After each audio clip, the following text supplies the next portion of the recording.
साड़ी पहन के भी अच्छी लगती हैं, आप सलवार सूट में भी अमृता जी की तरह अच्छी लगती हैं, और मेरी तरह से कोई ना भी पहने तो भी अच्छी।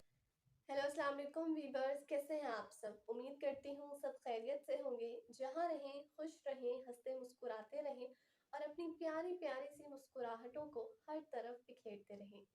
आज मैं आपके सामने जिस वीडियो पे रिएक्शन दूंगी उसका टाइटल है I like women without clothes. It's very shameless title, but ये बाबा रामादेव ने कहा है और इसका जवाब डॉक्टर जाकिर नाइक ने दिया है। तो देखते हैं कि डॉक्टर जाकिर नाइक ने जवाब में क्या कहा है। लेकिन इस वीडियो को स्टार्ट करने से पहले अगर आपने मेरे चैनल को सब्सक्राइब नहीं किया है तो मेरे चैनल को सब्सक्राइब कर लें। इसके साथ अगर मेरी वीडियो आप लोगों को अच्छी लगे तो लाइक और शेयर ज़रूर कर दीजिएगा। So let's start the video. ये टाइटल बाबा रामदेव के मुतालिक है और इसका जवाब डॉक्टर जाकिर नाइक ने दिया है।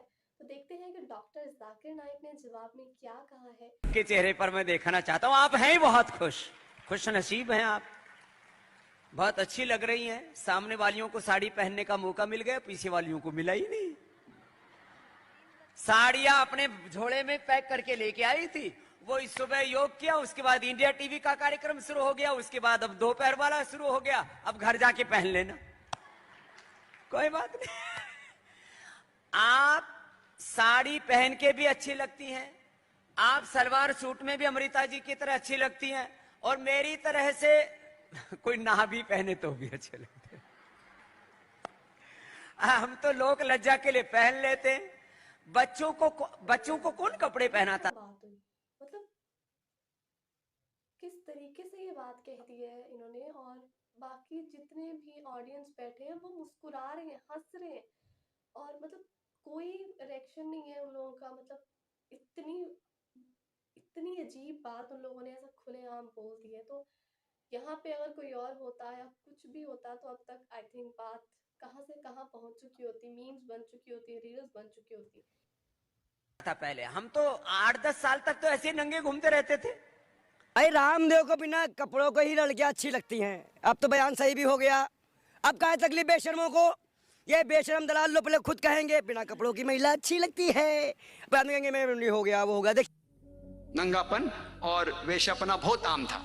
खवातीन लोग सिर्फ मजे के लिए इस्तेमाल किए जाते थे और छोड़ दिए जाते थे। अगर आप इजिप्शियन सिविलाइजेशन पढ़ेंगे उसमें खवातीन को यह कहा जाता था कि वो शैतान की एक निशानी है। अगर आप अरब सिविलाइजेशन पढ़ेंगे, कुरान नाज़िल होने के पहले अरबिस्तान में यह हाल था कि अक्सर जब कोई लड़की पैदा होती थी उसे जिंदा गाड़ दिया जाता है। अल्हम्दुलिल्लाह सुम्मा अल्हम्दुलिल्लाह, कुरान नाज़िल होने के बाद ये जो गलत काम बंद हो गया। अफसोस की बात है कि अपने हिंदुस्तान में अब तक है। इस्लाम एक वो मजहब है और मोहम्मद सल्लल्लाहु अलैहि वसल्लम वो शख्स है जिनने खवातीन का औहदा ऊंचा किया। अल्हम्दुलिल्लाह, उन्हें हुकूक दिए, उन्हें राइट्स दिए, लेकिन उसके साथ ये भी दिखाया किस तरीके से हुकूक को कायम रखे, किस तरीके से उस औहदे को कायम रखे। एक होता है कि कहना क्या करना, और किस तरीके से उसको कायम रखना वो भी बहुत जरूरी है। तो इस्लाम ने यह बताया कि जब अल्हम्दुलिल्लाह खवातीन को उठाया गया है, और कुल्ली तौर पे आम तौर पे मर्द और औरत इस्लाम में बराबर हैं। कुछ चीज में मर्द का दर्जा ऊंचा है, कुछ चीज में औरत का दर्जा ऊंचा है, लेकिन कुल्ली तौर पे दोनों बराबर हैं। तो जब इस्लाम ने, कुरान ने औरत का दर्जा उठाया, उन्हें यह भी चीज दिखाई किस तरीके से उस स्टेटस को बरकरार रखे, उस औहदे को बरकरार रखे। और अक्सर लोग बात करते खवातीन के हिजाब के बारे में। अल्लाह सुब्हाना व तआला कुरान मजीद में पहले मर्द के हिजाब के बारे में जिक्र करते, फिर औरत के। अल्लाह ताला फरमाते सूरह नूर में, सूरह नंबर 24 आयत नंबर 30 में कि ए मोमिन मर्द, ए मोमिन, जब भी आप किसी खवातीन को देखेंगे तो नजर नीचे करो।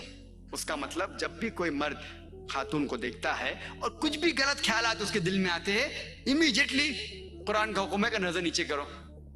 एक वक्त एक मुसलमान एक लड़की को घूर के देख रहा था, तो मैंने उससे कहा, भाई साहब आप क्या कह रहे हैं, ये हराम है। तो उसने कहा कि हमारे मोहम्मद सल्लल्लाहु अलैहि वसल्लम ने कहा कि पहली नजर माफ है, दूसरी हराम है। मैंने अब तक आधी नजर भी पूरी नहीं किया।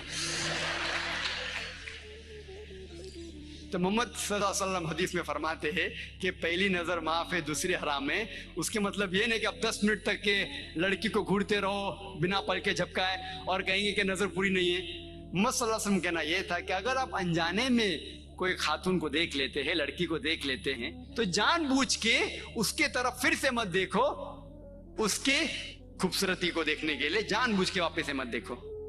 दूसरी आयत कुरान मजीद के अल्लाह ताला फरमाते हैं सूरह नूर में, सूरह नंबर 24 आयत नंबर 31 में कि ए मोमिन औरतें, ए मोमिना, आप जब भी कोई मर्द को देखे तो अपने नजर नीचे करो और अपने सिर के ऊपर जो कपड़ा है या दुपट्टा है उसे अपनी छाती के ऊपर ढक लो और अपनी जीनत किसी को भी मत दिखाओ, सिर्फ अपने शौहर, अपने बेटे, अपने वालिद और एक बड़ी फरिश्त है जो महरम जिससे शादी नहीं कर सकते दिया गया है।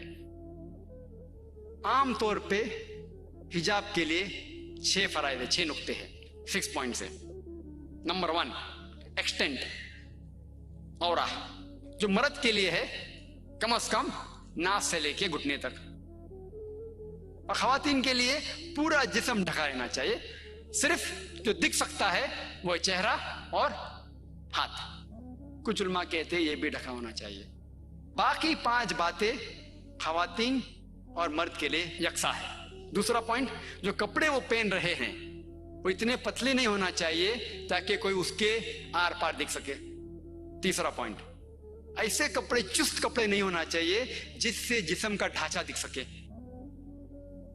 चौथा पॉइंट, कपड़े इतने भड़कीले नहीं होना चाहिए कि दूसरे जिन्स को मुतासिर करे।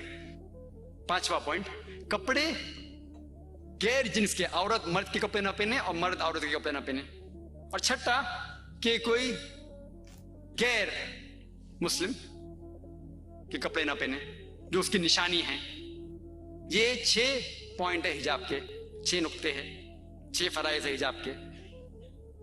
और अल्लाह सुब्हानहू व तआला फरमाते सूरह अहज़ाब में, सूरह नंबर 33 आयत नंबर 59 में, या नबी कह दो अपने बेटियों से, अपने बीवियों से और मोमिना से, मोमिन खवातीन से, कि जब भी वो बाहर जाए तो जिलबाब पहने, अपने आप पे ओढ़ ले जिलबाब, ताकि लोग उन्हें पहचान सके और उन्हें परेशान न करे।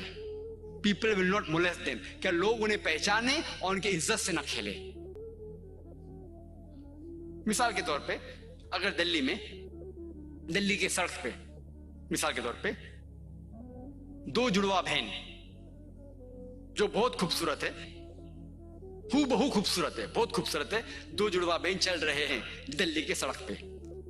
एक जुड़वा बहन पहनी हुए इस्लामिक लिबास, पूरा जिस्म ढका हुआ है, सिर्फ चेहरा और हाथ दिख रहा है। और दूसरी बहन पहनी हुई मगरबी लिबास, मिनी स्कर्ट्स या शॉर्ट, मगरबी लिबास तो मिनी स्कर्ट्स या शॉर्ट्स जो तन को कम ढक रहा है और दिखा रहा है ज्यादा। और दोनों जुड़वा बहन अगर दिल्ली के सड़क कनॉट प्लेस अगर वहां चल रहे हैं और सड़क के कोने पे, किनारे पे एक लफंगा ठहरा हुआ है लड़की को छेड़ने के लिए, मेरा यह सवाल है कि वो लफंगा किसको छेड़ेगा?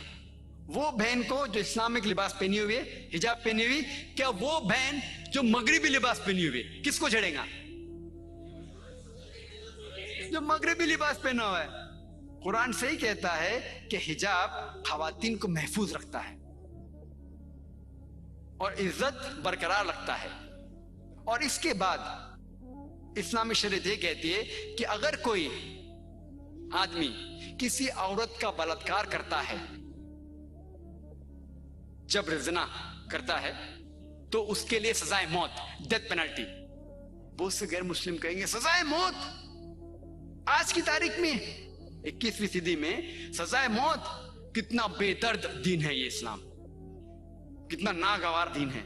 लेकिन मैं सवाल पूछा हूं हजारों गैर मुस्लिम से, अब भी पूछ रहा हूं, कि मिसाल के तौर पे खुदा ना करे बेशक कोई बिल्कुल सही कह रहे हो। आपकी माँ या आपकी बहन का बलात्कार करता है और वो बलात्कार करने वाले को आपके सामने लाया जाता है और आपको जज बनाया जाता है, आप क्या सजा उसे देंगे? और 100% मुझे जवाब ये मिला कि सारे गैर मुस्लिम ने कहा कि हम उसे सजाए मौत देंगे। कुछ गैर मुस्लिम ने यह भी कहा कि हम उसे तड़पा तड़पा के मारेंगे।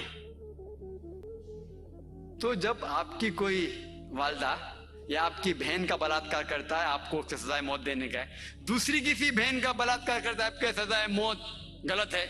ये डबल स्टैंडर्ड्स क्यों? जो लॉ होता है ये क्यों होना चाहिए? अगर आप जानते, आज जो लोग कहते हैं अमेरिका इतनी एडवांस्ड मुल्क है, लोग उसकी तरफ देखते, आप जानते वो एक मुल्क है जिसमें ज्यादा बलात्कार होते हैं। एक मुल्क है जो नंबर 1 पे नहीं है, लेकिन जो मैक्सिमम रेप जितने दुनिया में होते हैं उसमें से एक मुल्क है यूएसए। एफबीआई की स्टैटिस्टिक्स के हिसाब से 1991 के एफबीआई के स्टैटिस्टिक्स के मुतालिक उसमें लिखा गया है कि हर रोज अमेरिका में 1756 बलात्कार होते थे। 1996 के स्टैटिस्टिक्स के हिसाब से 1996 के स्टैटिस्टिक्स के हिसाब से US crime department of justice वो कहती है कि 1996 में हर रोज ऑन एवरेज हर रोज 2713 बलात्कार होते थे। 91 में 1756, 96 में 2713। अमेरिकन लोग और जरा ज्यादा बोल्ड हो गए और हिम्मत वाले हो गए। हर रोज 2713, यानी हर 32 सेकंड में एक बलात्कार होता है अमेरिका में आज की तारीख में। हम इस ऑडिटोरियम में लगभग 2 घंटे से हैं। 2 घंटे से, जब से हम इस ऑडिटोरियम में हैं, 200 बलात्कार अमेरिका में हो भी चुके होंगे। मैं आपको यह पूछना चाहता हूं, अगर हम इस्लामिक शरीयत लागू करें अमेरिका में कि कोई भी मर्द कोई खवातीन को देखे और कोई भी गलत तस्वुर उसके दिमाग में आया, उसे अपनी नजर नीचे करना चाहिए। उसके बाद खवातीन सारा जिस्म ढके, सिर्फ चेहरा और हाथ छोड़ के, और उसके बाद अगर कोई मर्द बलात्कार करता है, सजाए मौत। मैं ये पूछना चाहता हूं कि अमेरिका में बलात्कार की फीसद बढ़ेंगी, वही रहेंगी या घटेंगी? घटेंगी। आप इस्लामी शरिया लागू करो और इमीडिएटली आपको रिजल्ट्स मिलेंगे। और जो एक्स होम मिनिस्टर थे एल के अडवाणी, अभी नहीं है, इस देश के होम मिनिस्टर थे, उनने तजवीज की थी, उनने कहा था गवर्नमेंट से कि बलात्कार करने वाले को डेथ पेनल्टी मिलनी चाहिए। और मैं अल्हम्दुलिल्लाह उन्हें कांग्रेचुलेट किया। एल के अडवाणी जो होम मिनिस्टर थे, अभी नहीं है, उनने कहा था चंद साल पहले कि बलात्कार करने वालों को सजाए मौत होना चाहिए। और मैं उनकी इस बात पे सहमत हूं। बाकी बात से शायद सहमत नहीं हूं, बट इस बात पे तो सहमत हूं। और इंशाअल्लाह जो अगले होम मिनिस्टर आएंगे वो ये कहेंगे कि खवातीन को हिजाब भी पहनना पड़ेगा इंशाअल्लाह। जी, तो ये थी वो वीडियो, बहुत ही ज़्यादा इंफॉर्मेटिव थी और डॉक्टर जाकिर नाइक ने उस बात का जवाब बहुत ही ज़्यादा अच्छे तरीके से दिया है। ऐसी बहुत सी बातें थी जो मुझे नहीं पता थी, जो मुझे इस वीडियो से पता चली हैं। अगर आपको भी वीडियो उतनी ही इंफॉर्मेटिव लगी है तो कमेंट सेक्शन में अपनी राय का इजहार ज़रूर दीजिएगा। उस चैनल को भी सब्सक्राइब कीजिएगा और मेरे चैनल को भी सब्सक्राइब कीजिएगा। अपना बहुत सारा ख्याल रखिएगा। अल्लाह हाफिज़।